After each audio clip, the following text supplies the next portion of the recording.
বিসমিল্লাহির রহমানির রহিম। আজকে সকাল সকাল একটা খবর শুনে মনে বড় ব্যথা পাইলাম, কিন্তু এই ব্যথাটা দূর করার মতো রাসূল করিম সাল্লাল্লাহু আলাইহি ওয়াসাল্লামের যে হাদিসগুলি সামনে আসলো, এই হাদিসগুলি দীক্ষা বোঝার পরে আরো মনটা আবার খুশি হইলো। যাক, যদিও এই রামপুরের মানুষগুলি যারা উমরা করার জন্য গিয়া সুন্দর করে উমরা কইরা যখন তারা বাড়িতে আসতেছিল, এই মুহূর্তে বীর পাশায় একটা দুর্ঘটনার শিকার হয়ে দুনিয়া থেকে বিদায় হয়ে গেল কয়েকজন। আর কয়েকজন এখনো পর্যন্ত হাসপাতালের বেডে ছটফট করতে আছে। আমি এই পরিবারের সদস্য আছেন, বাকি যারা দুনিয়াতে আছেন এবং এলাকাবাসী সকলের কাছে উদাত্ত আহ্বান রাখবো যে আমরা আল্লাহর কাছে দোয়া করব তাদের জন্য, কারণ এরা যারা উমরা করতে গিয়ে আসার সময় দুনিয়া থেকে বিদায় হয়ে গেল।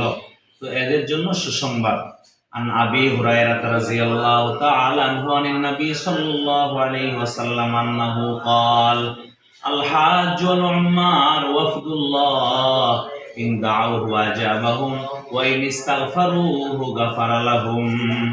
হযরত আবু হুরায়রা রাদিয়াল্লাহু তাআলা আনহু থেকে বর্ণিত, রাসূল করিম সাল্লাল্লাহু আলাইহি ওয়াসাল্লাম বলেছেন, যারা আল্লাহর ঘরের হজ করার জন্য গেছে, যারা আল্লাহর ঘরের উমরা করেছে, এই হাজী সাহেব এবং উমরাকারী এই দুই দলকে আল্লাহ রাসূল বলেন ওয়াফদুল্লাহ, এরা আল্লাহ তাআলার ওয়াফদ। ওয়াফদ কারে কো? ওয়াফদের ব্যাখ্যা লেখা হয়েছে আল্লাযিনা ইয়াকসুদুনাল উমারা, যারা আমিরদের জিয়ারতের কসদ কইরা ইচ্ছায় তারা গেছে। তো এরা আল্লাহর ওয়াফদ। হাজী সাহেব এবং যারা উমরা করে এরা আল্লাহর ওয়াফদ, না এরা আল্লাহর সাক্ষাতে গিয়েছিল। এই জন্য আল্লাহ রাসূল সাল্লাল্লাহু আলাইহি ওয়াসাল্লাম বলতেছে ইন দাউহু আজাবাহুম, এই লোকগুলি আল্লাহর কাছে এত মাকবুল, যারা উমরা করতে গেছে, উমরা সম্পূর্ণ করেছে, এরা আল্লাহর কাছে এত পছন্দনীয় যে এরা যদি কোনো ব্যক্তির জন্য আল্লাহর কাছে দোয়া করে, আজাবাহুম, তাদের দোয়া আল্লাহ তাআলা কবুল করেন। সুবহানাল্লাহ। ওয়া ইন ইস্তাগফারুহু গাফারা লাহুম, এরা যদি কোনো মানুষের জন্য আল্লাহর কাছে ক্ষমা চায়, গাফারা লাহুম, আল্লাহ তাআলা তাদেরকে ক্ষমা করে দেন। ইবনে মাজাহ শরীফে হাদিস আসছে।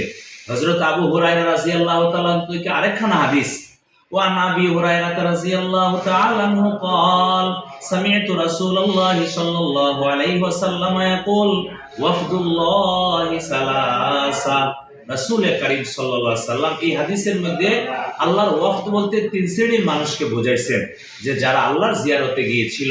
এর মধ্যে এক নম্বর হলো আল গাজী, যারা আল্লাহর রাস্তায় জিহাদ করে, যেমন ফিলিস্তিনের মুসলমান যারা অহরহ রাতে দিন 24 ঘন্টায় আল্লাহর রাস্তায় জিহাদের মধ্যে আছে।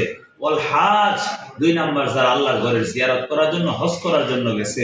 তিন নাম্বার ওয়াল মুতামির, যারা উমরা করার জন্য গিয়েছিল।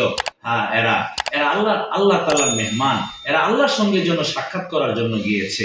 অতএব যে সকল লোকেরা আজকে হজ করতে গিয়ে আসার সময় দুনিয়া থেকে বিদায় হয়ে গেল, ওরা আল্লাহর কাছে বড় সৌভাগ্যবান, কারণ হজ এবং উমরা করার কারণে আল্লাহ তাআলা তাদের গুনাহ মাফ করে দেয়। হাজী সাহেবদের ব্যাপারে হাদিসের মধ্যে আসছে, রাসূল করিম সাল্লাল্লাহু আলাইহি ওয়াসাল্লাম বলেছেন যে যেই ব্যক্তি আল্লাহর ঘরের হজ করলো, সে কোনো ধরনের পাপাচারিতায় জড়িত হইল না, লাম ইয়াফসুক ওয়া লাম ইয়ারফাস, কোনো ধরনের হারামে জড়িত হইল না, অশ্লীল কাজে জড়িত হইল না। রাজাআকা ইয়াউমিন ওয়ালাদাতহু উম্মু, একজন মা তার শিশু সন্তানকে জন্ম দেওয়ার সময় যেরকম নিষ্পাপ হয়ে দুনিয়াতে আসে, যেই লোকটা আল্লাহর ঘরের জিয়ারত কইরা বাড়িতে ফিরলো, সেজন্য নিষ্পাপ হয়ে আসলো। নতুন কোনো গুনাহ করার আগ পর্যন্ত তাকে গুনাহগার বলা হবে না। হযরত আবু হুরায়রা রাদিয়াল্লাহু তাআলা আনহু থেকে আরেক riwayat আসছে, আন আবি হুরায়রা রাদিয়াল্লাহু তাআলা আনহু قال قال رسول الله صلى الله عليه وسلم من خرج حاجا او معتمرا او غازيا।